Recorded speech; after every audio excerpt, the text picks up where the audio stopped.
Cara, essa semana apareceu o episódio da Turma da Mônica que tinha a galera correndo perguntando o que tá acontecendo, o que tá acontecendo? Eu não sei. Caos. Pra todos os lados. E aí, meus amigos, boa não? Então, tivemos Alexandre versus a nossa capacidade de fingir demência ou morrer de medo, versus a justiça, versus o cara que cumpria suas ordens, versus todo mundo esperando ver Devaldo, vulgo Glenn, que não apareceu e eu vou dar meus 2 centavos no porquê talvez isso tenha rolado. Mas eu vou comentar a decisão do Salomão do CNJ, um puta cara legal, mesmo que ele desmonetizou o meu canal baseado em... Não faço a menor ideia. Que talvez, sem querer, tenha atrapalhado bastante a futura defesa do ministro Xandi. Alexandre. A reação do Congresso veio fulminante. Mas Gino não ia deixar essa humilhação gratuita. Só que se é pra gritar, eu acho que nós teremos um duelo, porque vem chumbo grosso aí e vocês vão entender direitinho como que funciona a harmonia entre os poderes. Vou falar da treta Mega Blaster envolvendo São Paulo, onde a disputa para a prefeitura virou pauta nacional. Menina Chatábata de Moraes? Sim, não é Tabata Amaral, é Chatábata de Moraes. Pegou? Parece ter entrado na campanha do Marçal e sabotado não só ela mesma, como seus coleguinhas. E o porquê tudo isso aconteceu e por que você tá falando mais o nome do Marçal do que do Alexandre?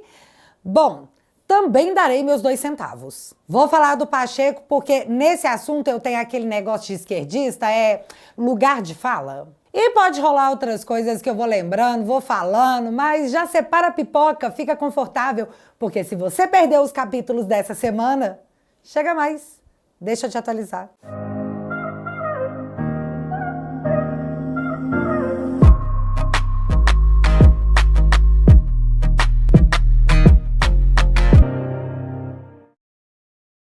Vou começar falando da disputa para a Prefeitura de São Paulo, que nesse sábado, Chatábata, achando uma boa ideia, jogou gelatina em cima. Na semana em que o Datafolha mostrou Marçal tecnicamente empatado com o Boulos e com Nunes, estando até à frente do próprio Nunes, parece que Pink e Cérebro se reuniram para fazer alguma coisa.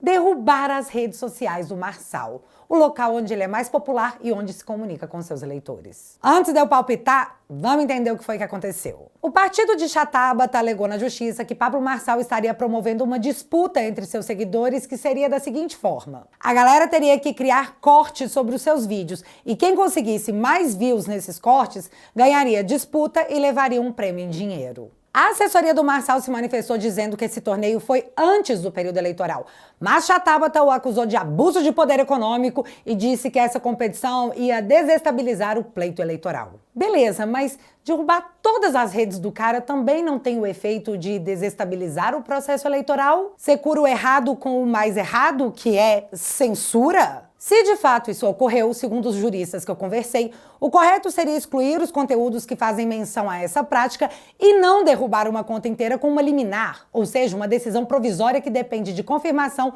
por análise de mérito. E quando é que vem essa análise de mérito? Após o Marçal ser notificado e a sua defesa se manifestar. Se ocorreu abuso de poder econômico, isso deveria gerar uma investigação que preservasse o devido processo legal.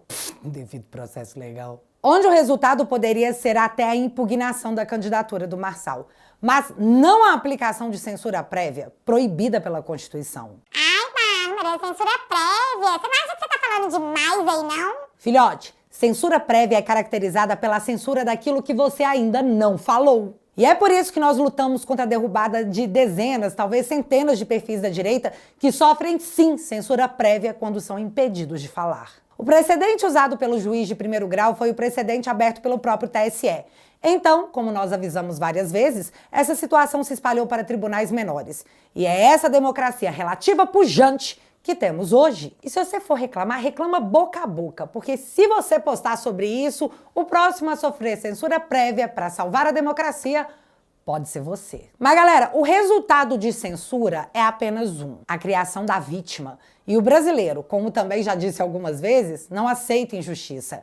Vai lá e abraça mesmo. Ao identificarem no Pablo o cara antissistema, antipolítico e agora perseguido, o resultado foi que agora até quem não estava falando do Marçal está. Olha nós aqui para provar a teoria. E falando nisso, aqui vou dar apenas as minhas opiniões sobre o porquê o Marçal se tornou esse fenômeno. A sociedade não aguenta mais políticos de profissão.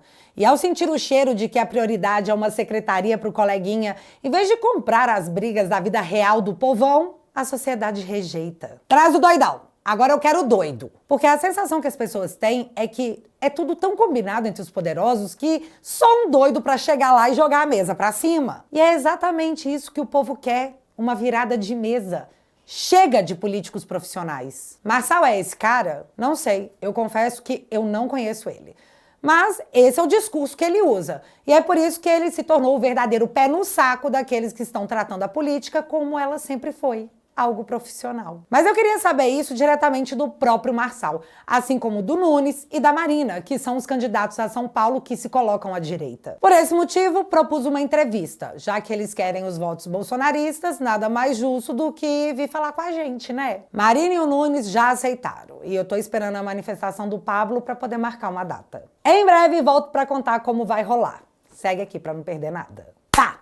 Agora vamos falar de seu Alexandre de Moraes. Não me prende, por favor. Mas com muito cuidado, porque o STF está reforçando o monitoramento de discurso de ódio contra a corte, já que, segundo a matéria, ataques ao tribunal avançaram nos últimos dias com a mobilização bolsonarista pelo impeachment de Alexandre de Moraes. Portanto, Xande, povo do TSE, que nós sempre soubemos que estavam aí.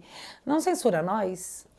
Paz. Todos devem ter visto que o Tagliaferro, moço do órgão de censura, moço do órgão que combate a desinformação, deu uma entrevista para a revista Oeste, né? Vou destacar aqui só 3 pontos, porque eu considerei eles o mais importante para o debate. Perguntaram, o senhor recebeu alguma ordem absurda? E a resposta foi, prefiro não responder a pergunta. Que, na verdade, já respondeu, né? Porque se não tivesse recebido, teria dito não. Mas por que ele respondeu assim? É o que nos leva à segunda pergunta. O senhor vazou as mensagens para o Verdevaldo?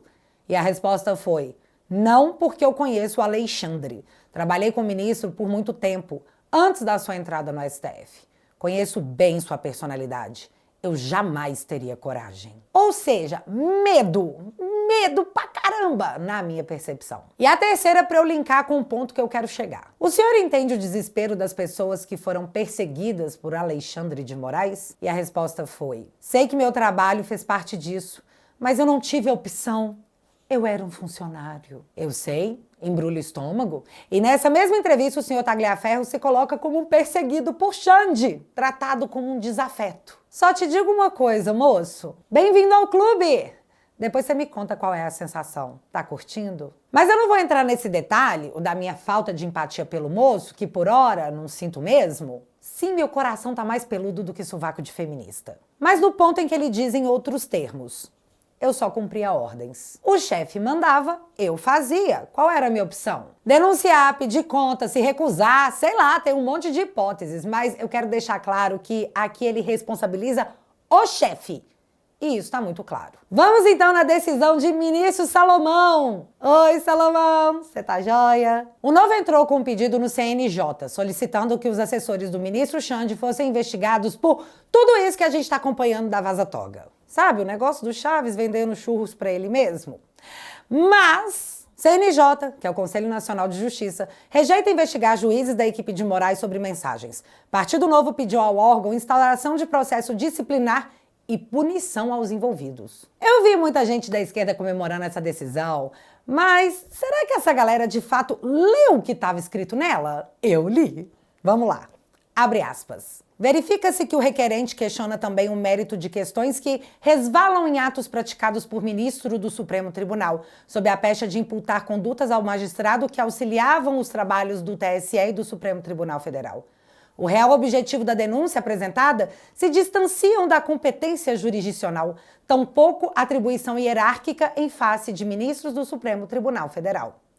Fecha aspas. Você não entendeu nada, né? Mas calma que eu vou explicar o que ele disse. Salomão diz que não pode investigar as ações dos assessores de Moraes porque elas se confundem com os atos praticados pelo próprio ministro. Ele colocou tudo como se fosse uma coisa só.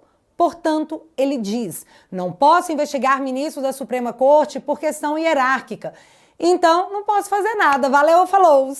E eu achei essa decisão muito interessante porque nela o Salomão diz que os atos praticados se juntam com os do ministro. Ou seja, ele literalmente acabou com uma possibilidade de defesa do Xande no longo prazo, de dizer que ele não sabia o que os assessores estavam fazendo. Atos dos assessores são os mesmos atos do ministro. Então não vai dar para dizer que, eu não sabia.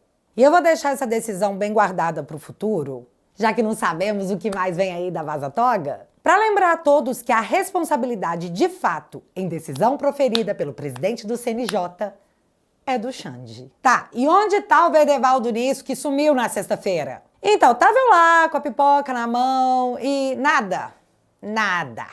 Fiquei a cara da tristeza do Divertidamente. O que teria acontecido para que Verdevaldo, mais corajoso que o Coragem, o cão covarde, tivesse nos dado perdido? Então, o sigilo que nos contava porque o Alexandre abriu um inquérito colocando a Polícia Federal para investigar as mensagens que atingem o próprio Alexandre de Moraes caiu. E até quem está acostumado com as decisões afrontosas de Alexandre, dessa vez ficou de cara. Tá mais inovadora. Posso usar a palavra inovadora? Ou vou ser presa? Inovadora tá de boa, né? Então tá. Mais inovadora que o normal. A decisão aponta o possível crime cometido por quem vazou as mensagens. O crime de violação de segredo profissional. E a motivação? Xande também diz. Estratégia de organização criminosa que atua para desestabilizar as instituições republicanas. Esse cara gosta de falar difícil, né? Então ele cita a revista Fórum, um blog petista que recebe dinheiro público como autor das seguintes matérias. Fascismo bolsonarista, Carla Zambelli e o celular de Tagliaferro, por onde teriam vazado as denúncias contra Moraes. E na outra matéria também da Fórum diz que é golpe! Folha bota Tarcísio na roda e círculo bolsonarista e golpista se fecha. E aí, o ministro cita que, segundo a matéria da Fórum, que cita fascistas, bolsonaristas e golpistas, existiam inconsistências sobre as informações relacionadas à posse do celular, que é a provável origem dos vazamentos das mensagens. E assim, baseada nessas matérias da revista Fórum, o inquérito diz, abre aspas, assim, determinei a instauração para apuração dos fatos narrados e o encaminhamento dos autos ao diretor da Polícia Federal para que, no prazo de 5 dias, proceda a oitiva de Tagliaferro, sem prejuízo de outras diligências que se fizerem cabíveis. Fecha aspas. E nessas diligências que se fizerem cabíveis, estava a apreensão do celular do Tagliaferro. Pausa aqui para a gente falar sobre sigilo de fonte. Sigilo de fonte é o direito por meio do qual o interesse protegido é a liberdade de expressão e o direito de informar e ser informado. A garantia constitucional do sigilo de fonte não é assegurada apenas aos jornalistas. Ela também contempla os editores, diretores e os proprietários dos veículos de informação. E o negócio é que o artigo 5º da Constituição, inciso 14, deixa claro que o sigilo de fonte é garantido pela lei brasileira. E aí agora a gente volta na apreensão do celular do Tagliaferro. O Alexandre quer descobrir se ele era a fonte de Verdevaldo e usou o inquérito para pegar o celular do moço e tirar essa dúvida. Eu tinha que falar isso perguntando?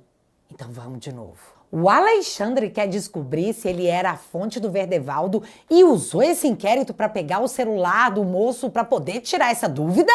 Não sei, mas ficou super parecendo. E o argumento de que essa organização criminosa quer desestabilizar os poderes superdemocráticos e harmônicos da República. Isso aí vai incluir o Glenn, o Fábio Serapião, a própria Folha de São Paulo?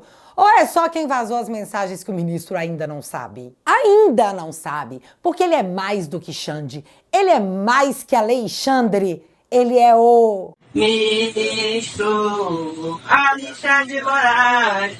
Ministro Alexandre de Moraes. Talvez o termo organização criminosa que quer fechar o STF tenha causado um impacto maior do que o sentido na Vaza Jato, já que na Vaza Jato os ministros do Supremo apoiavam.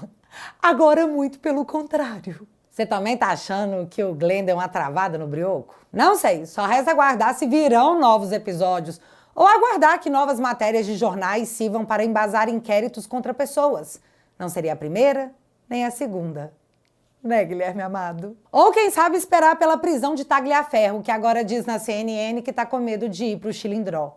Mesmo local que o trabalho do próprio Tagliaferro mandou um monte de gente que possivelmente nem merecia. Mas ele estava só cumprindo ordens, né? Que capotada que o mundo deu. Mas para encerrar o assunto de ministros da Suprema Corte, deixa eu falar do Dino. Quem assina o teatualizei.app assistiu um vídeo que eu fiz mostrando a treta todinha que o Dino travou com o Congresso e saiu humilhado, derrotado, nessas noites de lua jogado na rua. Pra quem não tá sabendo, só recapitulando rapidinho. Dino chegou no Congresso e disse: emendas, esteja bloqueado. Todas. Congresso ficou full pistola e pediu socorro para Barroso, que respondeu: não posso autorizar, pede pro seu pai. Barroso então levou a solicitação de desbloqueio pro plenário, que respondeu que não, Congresso, vocês não vão poder sair com os coleguinhas mais, tá bom? Sem dinheiro, trancado em casa e podendo unicamente espernear, o Congresso esperneou. E foi nesse sentimento que botou para andar as propostas que visam impedir decisões monocráticas de ministros, assim como dar ao Congresso o poder de derrubar algumas decisões do Supremo. Aí, numa hora dessas, os caras chamaram para conversar. Se reuniram todos, ministros da Suprema Corte, cúpula do governo e a cúpula do Congresso. A conversa foi tão boa que teve acordo. Saíram de lá com suas queridas emendas de volta. E o que o Supremo estava fazendo numa reunião de liberação orçamentária? Mas hoje em dia ninguém mais se pergunta onde o Supremo não entra, né? Só porque a galera tem medo, o que é muito triste. A harmonia entre os poderes voltou a reinar. Menos para Flávio Dino, que foi taxado de intrometido, né? Olha só a confusão que esse ministro arrumou. Mas ele é novato, tadinho. Já já ele aprende. Deixa ele, ignora. Só que vocês lembram que Flávio Dino disse que ele fazia parte dos Vingadores, né? Pois é. Não é que aparentemente ele vai se vingar mesmo? Dino encaminha a PGR pedido de apuração sobre kits de robótica que envolve Lira, diz revista. Caso seja aceito, o pedido poderá levar à reabertura de inquérito contra a presidente da Câmara dos Deputados. Lembrando que em setembro do ano passado, menos de um ano, Gilmar Mendes havia arquivado essa investigação. Que doideira, hein, galera? É muito explícito o que acontece. Se você me incomodar, eu te incomodo de volta. Mas a queda de braço parece estar só no começo, já que a CCJ não botou as duas PECs para andar. Ela botou as duas PECs e mais 2 projetos de lei para torar a fiote. E o plano é que esses temas sejam discutidos na terça-feira, dia 27 de agosto. Mas deixa eu apresentar o que estará na pauta da CCJ nessa data. As duas PECs, que limitam a decisão monocrática do Supremo, e a PEC que pode permitir o Congresso sustar decisões do Judiciário, o PL 4754 de 2016, que torna crime de responsabilidade dos ministros do Supremo a usurpação de competência do Poder Legislativo ou do Poder Executivo. Um exemplo aqui, se o Supremo for lá e legislar, se aprovado esse PL, seria crime de responsabilidade. E também o PL 658 de 2022, que modifica o processo de julgamento dos crimes de responsabilidade de ministros do STF. Pois é, galera, tá assim. O Congresso pede truco, o STF grita que é 6, safado, e agora o Congresso bate na mesa dizendo que é 9, ladrão. E galera, nós precisamos dar apoio para Carolina de Tone e para os projetos que serão discutidos, porque a gente sabe que eles vão vir quicando. Então, força, Carol. E para encerrar, não é novidade para ninguém que existe uma convocação para manifestação no dia 7 de setembro e um abaixo-assinado com mais de 1 milhão de assinaturas, pedindo por justiça, no caso do ministro Xande. Até onde foi anunciado, o pedido de impeachment contra o Xande será apresentado no dia 9 de setembro e será o mais robusto de todos os apresentados até agora. Quem decide o destino desse pedido é Pacheco, que veio a público dizer, abre aspas, obviamente a justiça tem que agir dentro dos limites. Eu, inclusive, defendi e aprovei uma PEC que limita decisões monocráticas do STF. É incrível que esses mesmos, que agora pedem impeachment de ministros, se calaram durante 8 meses após a aprovação dessa PEC, como se não estivessem buscando uma solução para o problema, mas sim apenas lacração nas redes sociais.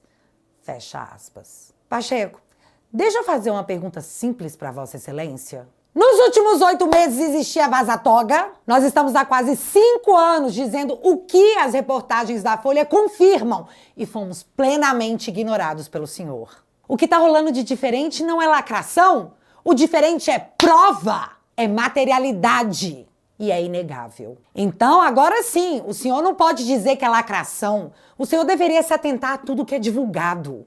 E caso o senhor não tenha notado, no início das publicações das matérias da Vaza Toga, quando procurado, o Alexandre dizia que tudo estava dentro dos inquéritos, com a ciência da PGR. Agora ele só diz que não vai mais comentar o caso porque não foram pessoas investigadas ou dentro de algum inquérito. Foram pessoas que ele achou no Twitter e enviou para o seu assessor do STF, que enviava para o Tagliaferro, que agora está com medo de ser preso.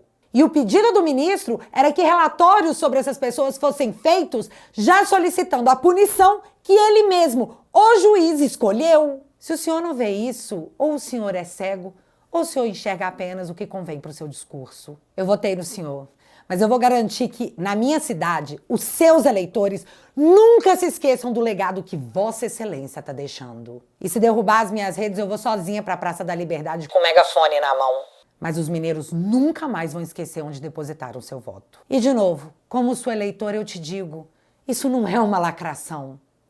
Isso é uma promessa. E enquanto a gente discute tudo isso, o Dilma segue calado sobre a ditadura da Venezuela, onde a Suprema Corte de lá colocou as atas pedidas pelo Dilma, que comprovariam a vitória do ditador, em sigilo. Muito Brazuela das ideias, hein?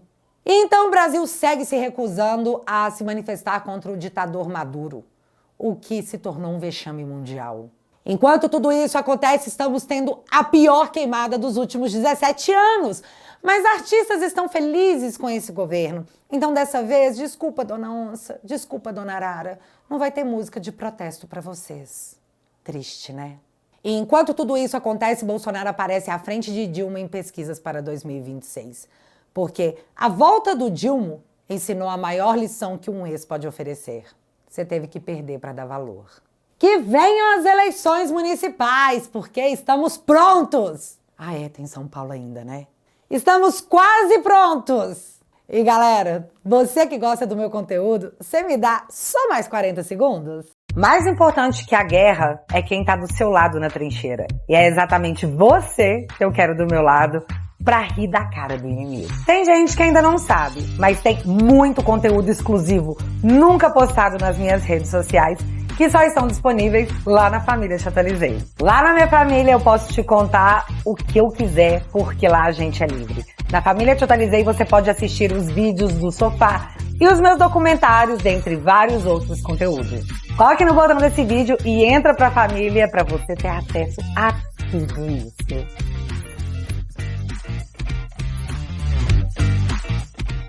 Entrando para a família por apenas 10 bonuros por mês, você financia o meu trabalho e os meus advogados. E em troca eu te ofereço muito conteúdo exclusivo, como documentários, cultura pop com a galera do Heróis e Mais, geopolítica divertida com o pessoal do Saindo da Bolha e o nosso vídeo exclusivo do sofá de toda semana. Faz toda a diferença para mim e se você quiser e puder, entra para a família. Vou deixar o link fixado aqui no primeiro comentário e desde já, muito obrigada. Mas agora eu quero saber de vocês. Nessa queda de braço do Congresso versus Suprema Corte, quem vai arregar primeiro? E em São Paulo, quem leva? Me conta aqui nos comentários que eu quero saber. Se você ainda não é inscrito aqui no meu canal, meu amigo, se inscreve e deixa seu like, porque você já sabe. Acontecendo alguma coisa de relevante ou irrelevante, a gente volta. Beijos, galera! Fui!